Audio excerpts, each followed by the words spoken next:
हरियाणा के पंचकुला में मित्तल परिवार के 7 लोगों ने खुदकुशी कर ली है। हम इस वक्त पंचकुला के सेक्टर 27 में घटनास्थल पर मौजूद हैं। यहाँ पर उनकी गाड़ी खड़ी थी जिसके अंदर पूरे परिवार ने जहर निगलकर अपनी जान दे दी। हमारे साथ इस वक्त इस घटना के चश्मदीद हैं जिन्होंने पुलिस को पूरे मामले की जानकारी दी थी। पुनीत इनका नाम है। पुनीत, आपने कब देखा कि गाड़ी के अंदर लोगों ने जहर निगल लिया है? 10 बजे की बात है जी, ये 10 के करीब की बात है। तो मैंने गाड़ी आके देखी, भी टावल लगे हुए गाड़ी में, तो हमें शक हुआ कि गाड़ी खड़ी है यहाँ पे कि क्या बात है। तो हमने उसी शक के बिहाव पे, हम यहाँ टावल के लगे हुए थे, अभी हम यहाँ पर आए हैं देखने के लिए, तो हम भी देखने ना आते। तो हमने उनसे पूछा भी यहाँ क्यों खड़े हो, वो कहते हैं हम सो रहे हैं यहाँ पर सारे, भी हम बाबा के पास आए थे यहाँ पर, जो वो पंचकुला में लगा हुआ है ना बाबा। कथा में आए थे बागेश्वर धाम? हाँ जी, वहाँ कथा में आए हुए हैं। तो वो कहते हैं भी हमें होटल नहीं मिला, तो हम इस करके यहाँ पर मतलब यहीं रुकेंगे, गाड़ी के अंदर रुकेंगे रात को, कल चले जाएंगे।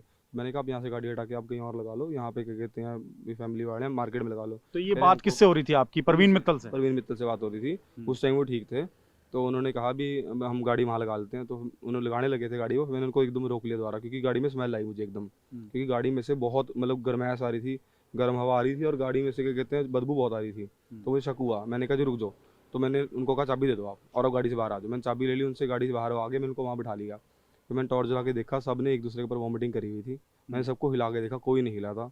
ठीक है, तो मैंने तो कह दिया, मैं कहा जी सब मर चुके हैं, ये एक रह गया। कहते मैं भी मरने वाला हूँ, कहते 5 मिनट में। कह रहे हम सबने सुसाइड कर लिया, फिर मैं 5 मिनट में मरने वाला तो हूँ। परवीन मित्तल ने क्या कहा कि उन्होंने भी जहर खा हाँ लिया? जी, उन्होंने भी खा लिया है। जब वो गाड़ी से उतर रहे थे तब वो पानी पी रहे थे एक, क्योंकि वो पानी पीते पीते, और अब वो पानी शायद उसके अंदर उन्होंने कुछ मिला रखा होगा, जो भी है।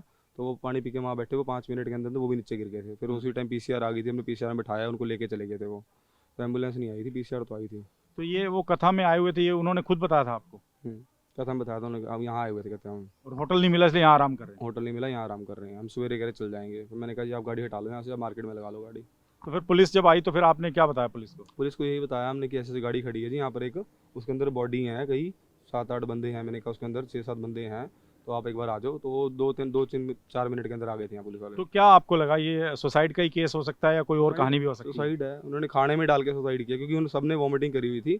और वो जैसे ऐसे खाना, अभी रिसेंट खाना उन्हें खा के क्या कहते हैं मरे हैं वो सारे। वो तो आसपास से पुलिस को कोई जहर की डिब्बी या कोई सामान मिला? गाड़ी के अंदर पड़ी थी, गाड़ी के अंदर थी एक डब्बी, वो मेरे हिसाब से तो उसमें ही काम आती है, जहर टाइप ही है कुछ, वो इस तरह की ही है। पर वो था गाड़ी के अंदर, दवाइयाँ थी गाड़ी के तो अंदर। मरते हुए कुछ बताया आपको परवीन मित्तल ने? कर्जा था उन पर, कुछ कहा? उन्होंने ये बोला कि हमारे पास कर्जा है बैंक का बहुत ज़्यादा, अभी हम वो उतार नहीं पाए हैं, इसलिए भी हमने सुसाइड कर लिया। अभी हमारे रिलेटिव भी इतने अमीर हैं, कहते किसी ने हमारी हेल्प नहीं करी है, भी इसलिए मर रहे हैं कहते। तो पुलिस को आपने सूचना दी, अपने आप ही पीसीआर आ गई? नहीं, हमने सूचना दी, मेरे ब्रदर ने दी सूचना, मैंने उसको फ़ोन करने के लिए कहा था, उसने कर दिया था फ़ोन। तो उस वक्त लेकिन कोई भी बचने की हालत में नहीं था जब आपको मिला पूरा परिवार? हाँ, बचने के हाल में कोई नहीं था जी, क्योंकि वो भी गिर चुके थे नीचे, जो मेन था ना जी, वो परवीन मित्तल जी थे, वो भी नीचे गिर चुके थे। तो ये पुनीत हैं, घटना के चश्मदीद हैं। उनके मुताबिक सेक्टर 27 में ठीक यहीं पर परवीन मित्तल की गाड़ी खड़ी थी और उनको जब शक हुआ तो उन्होंने गाड़ी में देखा तो 6 लोग परिवार के जहर खा चुके थे। गाड़ी में से काफ़ी बदबू आ रही थी, काफ़ी जहर की स्मेल आ रही थी और उसके बाद उनको शक हुआ और परवीन मित्तल ने उनको बताया कि मैं भी जल्द ही मरने वाला हूं, मेरे ऊपर काफ़ी कर्जा है और मेरे पूरे परिवार ने खुदकुशी कर ली है। तो फिलहाल कर्ज की वजह से ये पूरा परिवार इस वक्त ख़त्म हो चुका है। पुलिस पूरे मामले की तफ्तीश कर रही है, लेकिन अंदर से गाड़ी के अंदर से बताया जा रहा है कि 2 पन्नों का जो सुसाइड नोट था वो भी पुलिस ने बरामद कर लिया है और पूरी घटना की जांच की जा रही है। संदीप अग्रवाल। संदीप जी, क्या जानकारी मिल रही है और परवीन मित्तल कहाँ रहते थे और क्या वजह थी, क्या जानकारी आपके पास है? सर वजह तो नहीं पता, भगवान ही जानता है सर क्या हुआ है। कि रहते यहीं स्केदड़ी में थे, अब 1.5 साल से पहले देहरादून रहते थे, उससे पहले भी यहीं चंडीगढ़ ही रहते थे। क्या कोई सुसाइड नोट भी छोड़ा? सुसाइड नोट जो पुलिस वालों ने हमारे को दिखाया नहीं है, पर वो बता रहे हैं उसमें मेरा नाम लिखा हुआ है कि जो भी इनको इन्फॉर्म कर देना, यही मेरा दाह संस्कार करेंगे, यही मेरे अपने हैं। अच्छा, और मेरे ससुर को कुछ ना कहा जाए, ये 2 चीज़ें लिखी। देहरादून शिफ्ट होने को इनको कितना समय हो गया? 10 साल पहले ये रातों रात भाग के गए थे यहाँ से, उस टाइम इनके ऊपर कर्ज था। ये कहा जा रहा है कि ये कथा सुनने आए थे और उसके बाद पता नहीं सर, मीडिया वाले ही बोल रहे हैं, किसी ने वहाँ पे जब ये मिले हैं तो इनको 6 तो डेड बॉडीज ही मिली हैं। वो थोड़े होश में थे प्रवीण, तो वो कह रहे हैं कि हम हनुमंत कथा सुन के आए थे और रास्ते में ये कम कर दिया, ये सुनने में आया। कर्जे वाली बात कितनी सही थी? कर्जा बहुत ज्यादा बताया जा कर्जा बहुत था, पर कर्जे के लिए सुसाइड नहीं किया। कर्जा अब कोई इनसे नहीं मांग रहा था, वो सारे से मिल आए थे ये, अब कोई उनसे पैसे नहीं मांग रहा था, ना बैंक वालों भी नहीं मांगते। बैंक वालों ने जो प्रॉपर्टी इनके पास थी वो सारी ले ली थी इनसे, तो आपकी आखिरी में कब बात हुई थी प्रवीण से? 5 दिन पहले बात हुई थी हमारी। कोई बातचीत हुई थी ऐसी? काफ़ी कर्जा था पर कोई उसकी कोई गिनती अमाउंट नहीं है, वो 12 साल पुरानी बातें हैं सर। तो अभी क्या लगता है क्यों ऐसा किया कदम उठाया होगा? पता नहीं सर अब क्या हुआ, ये क्या उनके दिमाग में। 5 दिन पहले यही बात हुई है कि क्या हाल चाल है, वो कहता जी, उसने यही बताया, कहता जी मैं अब हमारी नोटिस में तो ये था कि ये पिंजौर में ये अपने ससुर के घर के ऊपर ही रह रहे हैं। तो उन्होंने यही कहा कि मैं वहाँ नहीं अब रह रहा, वहाँ नहीं बन रही हमारी, तो मैं मनसा देवी मंदिर के पास कोई किराया के घर ले लिया मैंने, 12-15 हज़ार रुपये महीने में किराए पे मिल गया। हम वही रह रहे हैं, मेरे माँ बाप पापा हम सारे इकट्ठे ही रह रहे हैं। काम क्या कर रहे थे फिलहाल ये? ये टैक्सी चलाते थे सर ये। अच्छा, और ये गाड़ी इनकी खुद की है आपकी? गाड़ी खुद की है, फाइनेंस की है ये, सभी फाइनेंस गाड़ियाँ थी या अकेली? इसी को टैक्सी चलाते थे। अभी कोई कर्जा था इनके ऊपर? अब नया कर्जा कोई नहीं है सर इनके ऊपर। नहीं तो मुझे लगती है क्योंकि अभी तक तो ये था कि कर्ज है बहुत ज्यादा, इसलिए। नया कर्जा कोई नहीं है, वो कर्जा जो पुराना था कितना होगा जी? वो था 10-15-20 करोड़ रुपए के करीब। आपका रिलेशन क्या प्रॉपर्टी सीज है? वगैरह आपका कर दी? रिलेशन क्या है? मेरी बुआ जी के बेटे हैं ये प्रवीण मित्तल, और जो उनके फादर मदर मेरी बुआ और फूफा भी बैंक साथ ने में डेथ हुई। बैंक ने प्रॉपर्टी उनकी सीज कर दी थी बैंक ने? हम 2 फ्लैट थे इनके, वो भी ले लिए थे, गाड़ियाँ थी, मिल फैक्ट्री थी, ये सब छोड़ के ही गए थे, ये कुछ भी लेके नहीं गए, तो ये अपने कपड़े सब कुछ छोड़ गए थे यहाँ पे।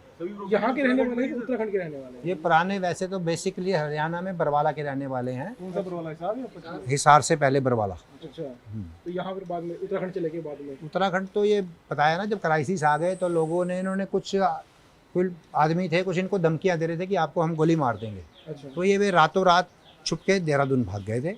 वहाँ ये 5-6 साल तो किसी को भी, मतलब किसी भी इनके अपने रिश्तेदार को भी नहीं पता था ये कहाँ पे है। तो एक दिन फ़ोन आया कि भैया हम आपसे मिलने ध्यान आ रहे हैं और हम सब ठीक ठाक हैं, हम देहरादून थे बस। तो ये फिर मिलना जुलना शुरू हुआ, मैं भी देहरादून गया 1-2 बार, मिलते जुलते रहे। फिर एक दिन फ़ोन आया कि हम खरड़ आ गए हैं। अच्छा, मैं क्यों खरड़ आ गए, क्या हुआ वहाँ पे? कहता भैया वहाँ पे अलग थलग पड़े थे, तो मेरे ससुर बोले हैं कि आप यहाँ ही आ जाओ, मैं आपकी यहाँ थोड़ी बहुत सेटिंग करा दूँगा, तो आप यहाँ आ जाओ। तो ये वहाँ पे आ गए, तो थोड़े दिन खरड़ रहे। तो फिर ये कहते जी मेरे ससुर ने बोला है कि मेरा ऊपर वाला पोर्शन खाली पड़ा है, वहीं आ जाता हूँ। तो वहीं उसी पे चले गए, उसी घर में चले गए। ऊपर ये मतलब नीचे वो रहने लगे, ऊपर ये रहने लगे। तो फिर क्या हुआ, अब किसके साथ नहीं बनी पता नहीं, क्या नहीं हुआ क्या नहीं हुआ, फिर ये वहाँ से सकेतरी आ गए। अभी कितने दिन पुरानी बात है मुझे नहीं मालूम। तो क्या- सेक्रेटरी कितना टाइम रहेगी? अब टोटल डेथ कितनी? 7 सेक्रेटरी का एड्रेस पता है क्या? नहीं पता, किसी को भी नहीं पता। तो वहाँ कितने दिन रहे सेक्रेटरी में, कोई जानकारी? सेकेतरी में 2-3 महीने से रह रहे हैं, 2-3 महीने से रहे। जो वो इनके बोल रहे हैं। मेरी नॉलेज में महीना 1.5 महीना आया, पर वो बोल रहे 3 महीने से हमारे से चले गए थे। हाँ, संस्कार कहाँ पे किया जाएगा? संस्कार कहाँ पे चलिए? यहीं करेंगे सर, चंडीगढ़ में, या उनके रिश्तेदार दिल्ली से भी आ रहे हैं। आज ही उनके सके मतलब मेरे जो फूफा जी के भाई के बच्चे बुच्चे सब दिल्ली से। पॉइजन कौन सा किस तरह से खाया उन्होंने? क्या पता सर, हमारा को क्या बता क्या ये था। जो 2 फ्लैट की बात करें जो सीज हो गए थे, ये कहाँ पे रहते थे एग्जैक्टली 10 साल पहले जब वो छोड़ इतनी के? नॉलेज में अब नहीं मुझे याद है, पर 2 फ्लैट थे इनके पास। पंचकुला में थे। आप पंचकूला में ही थे, जीरकपुर में थे शायद, जीरकपुर में। हाँ फैक्ट्री बद्दी में थी सर, किस चीज़ में? लोहे की जो चद्दर होती है उनको डीकोटिंग रंग लगा होता है ना उसकी, स्क्रैप उसको स्क्रैप का काम था इनका। तो उसको फिर बाद में बैंक ने कब्जे में लिया। तो सब बैंक ने ले लिया, वो जब बैंक का लोन था तो बैंक करेगा लोन ही। इतना क्यों लिया? किस काम के लिए? फैक्ट्री के लिए? कोई फैक्ट्री के लिए लिया, वो घाटा पड़ता गया, वो समझे ही नहीं, वो लोन पे लोन लेते रहे। ऐसे ही होता है, ये सब 10-12 साल पुरानी बात है। ठीक है।